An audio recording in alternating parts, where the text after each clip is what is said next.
تم سے پہلے وہ جو ایک شخص یہاں تخت نشیں تھا، اس کو بھی اپنے خدا ہونے پر اتنا ہی یقین تھا۔ کوئی ٹھہرا ہو جو لوگوں کے مد مقابل تو بتاؤ، وہ کہاں ہیں کہ جنہیں ناز بہت اپنے تئیں تھا۔ اب وہ پھرتے ہیں اسی شہر میں تنہا لیے دل کو، ایک زمانے میں مزاج ان کا سر عرش بری تھا۔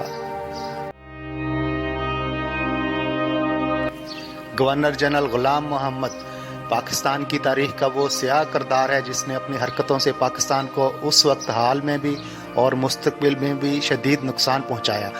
گورنر ہاؤس میں ان کی مصروفیات کیا ہوتی تھیں، ان کی ایک ہلکی سی جھلک آپ کو اس قصے میں نظر آئے گی۔ قدرت اللہ شہاب نے یہ واقعہ اپنی کتاب میں تفصیل سے بیان کیا ہے، اور آئیے انہی کی زبانی سنتے ہیں۔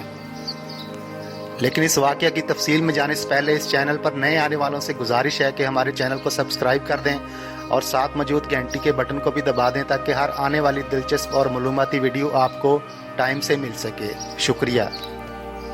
جناب قدرت اللہ شہاب لکھتے ہیں کہ ایک روز دفتر پہنچتے ہی پیغام ملا کہ گورنر جنرل یاد فرما رہے ہیں۔ میں ان کے بیڈ روم میں داخل ہوا تو فرش پر ایک فائل پڑی ہوئی نظر آئی۔ میں نے سوچا کسی سے بے خیالی میں گر گئی ہوگی۔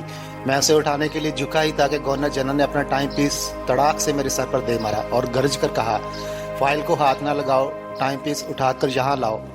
میں نے ٹائم پیس اٹھا کر انہیں واپس دیا تو انہوں نے ٹٹول کر اس کا بغور جائزہ لیا کہ میرے سر سے ٹکرا کر اس کا کچھ بگڑ تو نہیں گیا۔ میرے سر میں اس کی ضرب سے گومڑ سا پڑ گیا تھا۔ میں نے کسی قدر تنز سے کہا کہ یہ ٹائم پیس بڑا نازک اور قیمتی ہے، اس سے پتھر کا کام لینا جائز نہیں ہے۔ تمہارا سر بھی تو کنکریٹ سے بنا ہوا ہے، مسٹر غلام محمد نے مسکرا کر کہا۔ خیر سگالی کی اس گفتگو کے بعد انہوں نے مجھے مسحری پر بٹھا لیا اور فرش پر پڑی ہوئی فائل کا قصہ سنایا۔ بات یہ ہوئی کہ کل رات انہوں نے مس بورل کو ڈنر پر مدعو کیا تھا۔ وہ حسب معمول اپنی بوڑھی والدہ کو اپنے ساتھ لے کر آ گئی۔ یہ بات مسٹر غلام محمد کو پسند نہ تھی۔ ان کی خواہش تھی کہ مس بورل ڈنر پر تنہا آیا کرے، لیکن مس بورل اکثر ان کی اس آرزو کو پورا نہ کیا کرتی تھی۔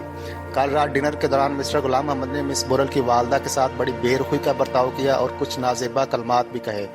مس بورل نے اس بات کا بہت برا بنایا۔ آج صبح گورنر جنرل نے اسے ایک فائل کے ساتھ اپنے کمرے میں طلب کیا۔ وہ منہ پھیلائے ہوئے آئی۔ مسٹر غلام محمد نے اسے حکم دیا کہ وہ صبح سویرے رونی صورت لے کر ان کے کمرے میں نہ آئے بلکہ مسکراتی ہوئی ان سے ملے، لیکن مس بورل اسی طرح منہ پھیلائے کھڑی رہی۔ گورنر جنرل نے تہمکانہ انداز میں کئی بار اسے مسکرانے کا حکم دیا تو اس نے غصے سے فائل زمین پر دے ماری اور روتی ہوئی کمرے سے نکل گئی۔ اب مسٹر غلام محمد نے میرے ذمہ یہ ڈیوٹی سپرد کی کہ میں مس بورل کو سمجھا بجھا کر واپس لاؤں اور مسکراتی ہوئی کمرے میں داخل ہو اور ہنسی خوشی فرش پر پڑی ہوئی فائل اٹھا کر گورنر جنرل کے حضور میں پیش کرے۔ میں مس بورل کے پاس گیا تو وہ غالباً اسی نوعیت کی طلبی کے انتظار میں بیٹھی تھی۔ وہ بڑی زیرک اور غم گسار طبیعت کی لڑکی تھی اور مسٹر غلام محمد کی معذوری کی وجہ سے اسے ان کے ساتھ ایک خاص قسم کی ہمدردی تھی۔ میں نے اسے ٹائم پیس والا واقعہ سنایا تو وہ فوراً میرے ساتھ چلنے پر آمادہ ہو گئی۔ گورنر جنرل کے کمرے میں داخل ہوتے ہی اس نے اپنی مسکراہٹوں کا فوارہ چھوڑا اور فرش پر پڑی ہوئی فائل اٹھا کر بسادہ احترام ان کی خدمت میں پیش کی۔ مسٹر غلام محمد کا چہرہ دودھ پیتے بچے کی طرح کھل اٹھا اور ان کے منہ کے دونوں کونوں سے بے اختیار رالیں ٹپکنے لگیں۔ پھر اچانک ان کی نظر مجھ پر پڑی۔ ان کی پیشانی پر بل پڑ گئے اور وہ گررا کر بولے، تم یہاں کیا کر رہے ہو؟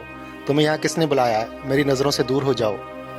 اور یوں ایک فالج زدہ بوڑھا گورنر ہاؤس میں بیٹھ کر اپنی نفسانی خواہشوں کی تکمیل پر خوش ہو گیا، اور عوام بھی خوش تھے کہ ہمارا گورنر دن رات پاکستان کی فلاح و بہبود کے لیے کام کر رہا ہے۔